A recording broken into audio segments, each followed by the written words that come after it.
Marley was dead to begin with. There's no doubt whatever about that. Old Marley was as dead as a doornail. Mind, I don't mean to say that I know what there is particularly dead about a doornail. I might have been inclined myself to regard a coffin nail as the deadest piece of ironmongery in the trade. But the wisdom of our ancestors is in the simile, and my unhallowed hand shall not disturb it. You will therefore permit me to repeat emphatically that Marley was as dead as a doornail.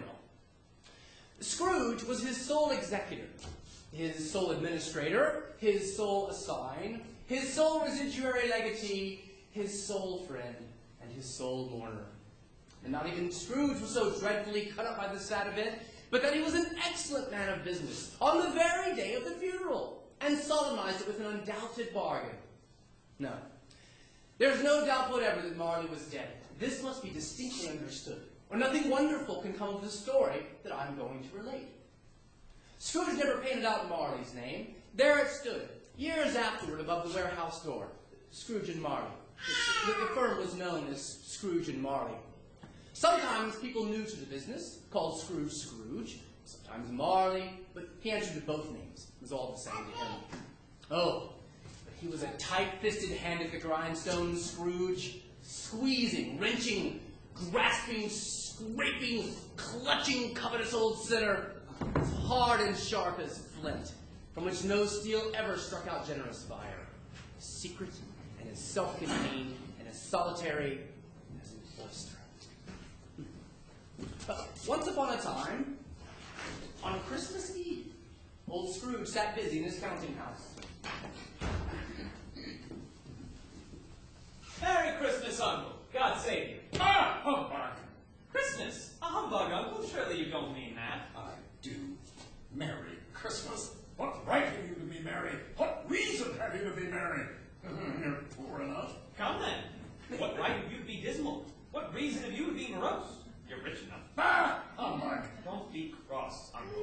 What else can I be when I live in such a world of fools as this? Merry Christmas. Out upon a Merry Christmas! What's Christmas time to you but a time for paying bills without money? A time for finding yourself a year older, but not an hour richer? A time for balancing your books and having every item in them for a round dozen of months presented dead against you. If I could work my will, every idiot that goes about with Merry Christmas on his lips should be boiled with his own pudding and buried with a stake of holly through his heart, he should. Uncle! Nephew, keep Christmas in your own way, and let me keep it in mine. Keep it. But you don't keep it. Well, let me leave it alone, then. Much good may it do you. Much good as it's ever done you. There are many things from which I have derived good, by which I have not profited. Christmas amongst the rest, I dare say. However, I believe Christmas to be a good time. The only time in the long calendar of the year when men and women open their shut-up hearts freely. Therefore, though it has never put a scrap of gold or silver in my pocket, I believe it has done me good, and it will do me good, and I say, God bless it. Oh, let me hear another sound from you, and you'll keep your Christmas by losing your situation. Well, sir, you're quite a powerful speaker. I wonder you don't go into Parliament. Don't be angry, Uncle. Come, dine with us tomorrow. Oh, humbug. But why? Why did you get married? Because I fell in love. Because you fell in love. That is the one thing more ridiculous in the world than a Merry Christmas. Oh, good afternoon. Hey, but you never gave that as a reason for not coming before. Why give it as a reason now? Good afternoon. I want nothing from you. I ask nothing of you. Why can't I be friends? Good afternoon. I'm sorry with all my heart to find you so resolute. But I have made the trial and homage to Christmas, and I will keep my Christmas humor to the last. So, a Merry Christmas, Uncle. Good afternoon. And Happy New Year. Good afternoon. Merry Christmas.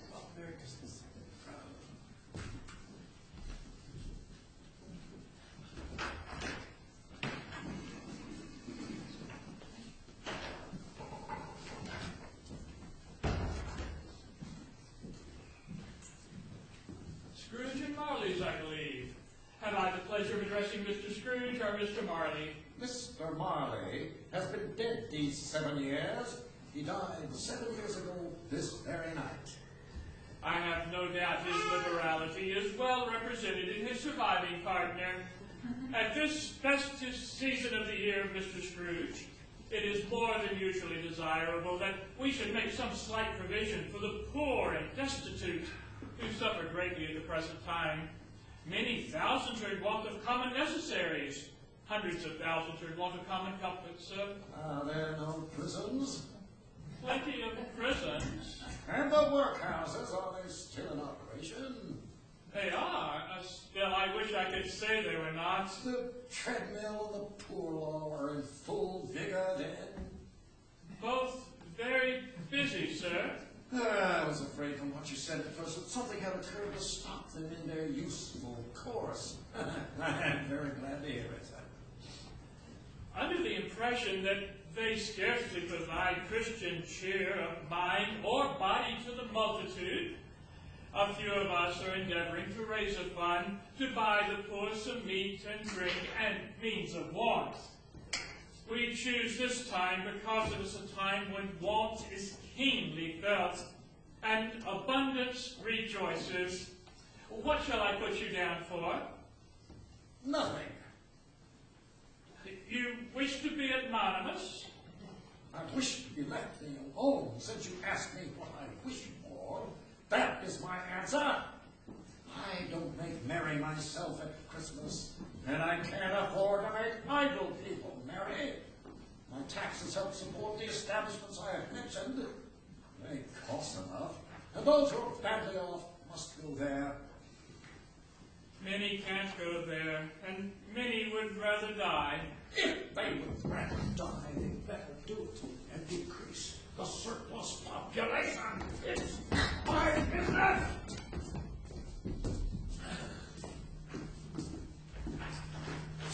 God rest ye merry gentlemen, may nothing... Count the fire open!